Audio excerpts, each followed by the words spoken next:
In the hush of Woodstock, Vermont, where the Ottauquechee River murmurs secrets, a clockmaker's heart beat out of time. Elias Thorne, 72, thought he'd found forever in Emmeline Wells, a seamstress whose youth burned bright against his fading years. Did she love him, or the steady tick of his craft?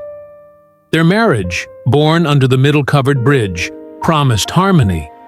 But what happens when love's rhythm falters is shocking.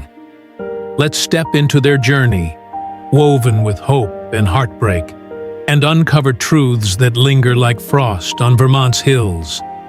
This isn't just their story. It's a question for us all.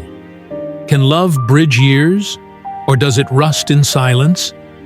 Woodstock, Vermont, feels like a painting.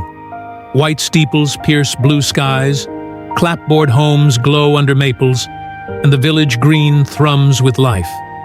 Farmers' markets spill onto Central Street, where locals swap stories at F.H. Gillingham and Sons and sip coffee at Monvert Café. Here, time bends to Elias Thorne, Woodstock's clockmaker, whose shop on Elm Street hums with purpose. At 72 years old, Elias was a fixture, his white hair a halo, his eyes sharp behind wire glasses. His clocks, walnut frames, brass gears, faces etched with Roman numerals, were more than tools. They were hymns to permanence. A clock's a promise, he'd tell customers, adjusting a pendulum, to keep faith with time. Widowed 10 years, Elias found solace in routine. Mornings carving wood, afternoons at the village butcher shop for bacon, evenings reading by his hearth on Mountain Avenue. His life was quiet, predictable, until Emmeline Wells arrived in the summer of 2018. 25 years old, with copper hair and a laugh like wind chimes, she opened Threads of Dawn across from Elias's shop. Her gowns, silk bodices, lace hems, hung in her window, catching sunlight and gasps. She'd fled Burlington's bustle, she said, craving Woodstock's calm, but her fingers, stitching late, betrayed a hunger for more. Their paths crossed at Soulfully Good, sharing cider over a creaky table. Emmeline wandered into Elias's shop, drawn by a clock's chime, her questions sharp. How do you make time feel alive? He showed her, a gear's turn, a spring's coil, his voice warm, her eyes wide. They'd walk to Kedron Brook, her sketching dresses, him sketching dreams of her.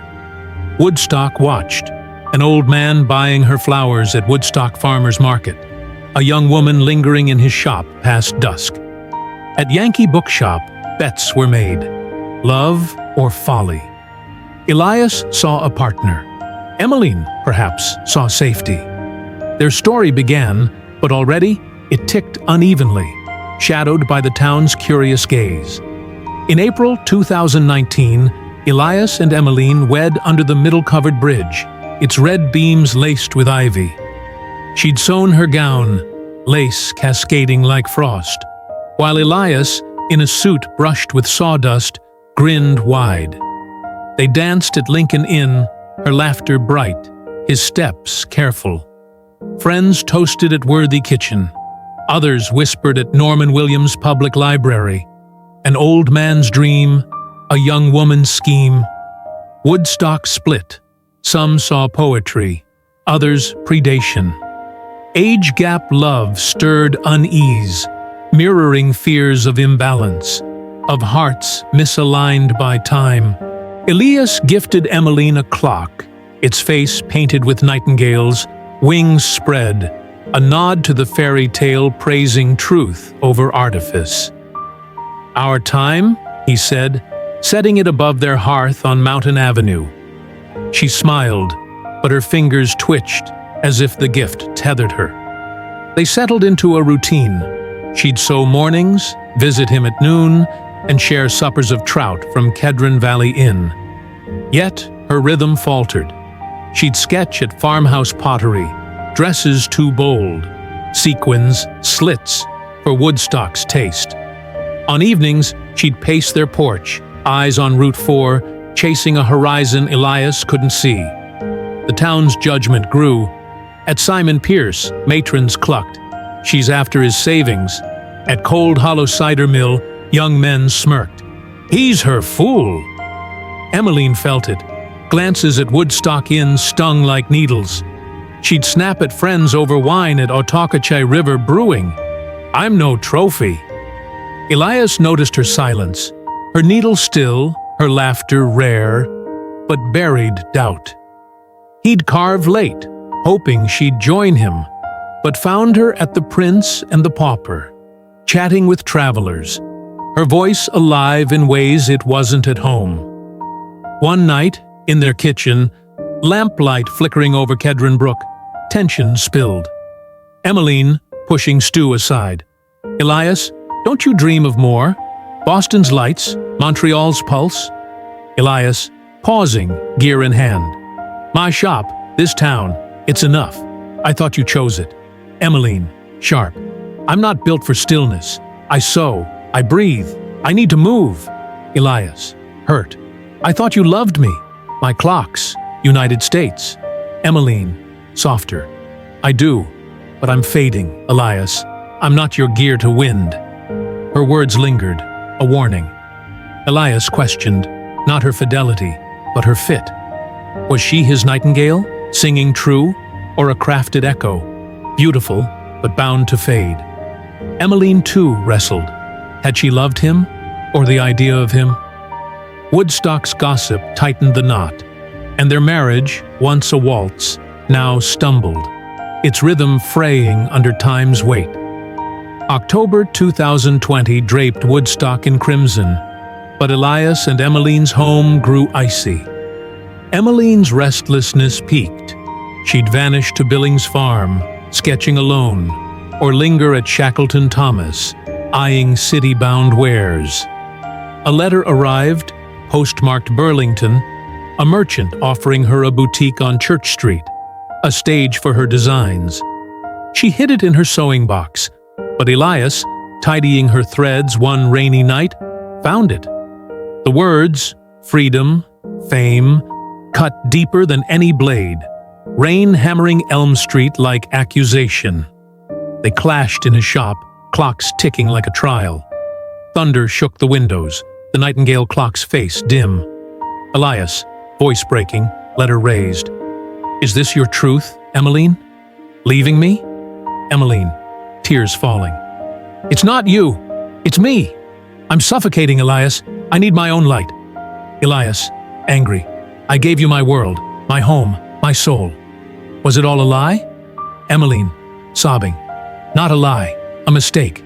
I thought I could be your wife, but I'm not your creation. Elias, low. Did you love me, or just what I made? Emmeline, whispering. I loved your craft, but I can't live for it. She fled into the storm, her coat soaked, her steps fading past Central Street. Elias stood, clocks deafening. Emmeline hadn't cheated. She'd admired his stability, his art, and thought it could root her. But love? It was a dress too tight. It seemed splitting. Elias's grief wasn't for betrayal, but blindness. He'd seen a partner, not her hunger for more. He'd ignored her late nights at Woodstock Farmers Market, her sketches piling up, her sighs at Sunday suppers. She'd tried, joining him at Sugarbush Farm tastings, laughing at covered bridge lighting, but her heart raced elsewhere. Woodstock slept, unaware a marriage had cracked. Elias sat till dawn, the letter crumpled, the nightingale clock's hands still. Emmeline's confession, honest, raw, left him hollow, not angry. They'd both built illusions, he a forever, she a fit. The storm passed, but their rhythm didn't return, leaving only the truth's stark echo. In winter 2021 cloaked Woodstock, snow dusted the Woodstock Inn, skiers carved Suicide 6, cider steamed at Cold Hollow. Emmeline moved to Burlington, her Church Street boutique blooming with silk and ambition. She'd write reviews for Four Corners Cafe and join art walks, her laughter free. Elias stayed his Elm Street shop dimmer. He dismantled the Nightingale clock, its gears boxed like memories. His new clocks, oak, unadorned, told time plainly, with no promises of eternity. Woodstock's tongue softened. At Simon Pierce, friends shared his coffee, silent but kind. At Otakachi River Brewing, old tales faded. Elias wasn't a fool, just a man who'd loved deeply. He'd walk to Kedron Brook, toss crumbs for ducks, and nod to kids at Norman Williams Public Library. Emmeline sent a letter, gratitude, regret, a hope for his peace. He read it over tea at Soulfully Good, then tucked it away. Not from spite, but wisdom. Love can't be forced, like a spring over wound. Elias resumed routines, mornings carving, afternoons at farmhouse pottery,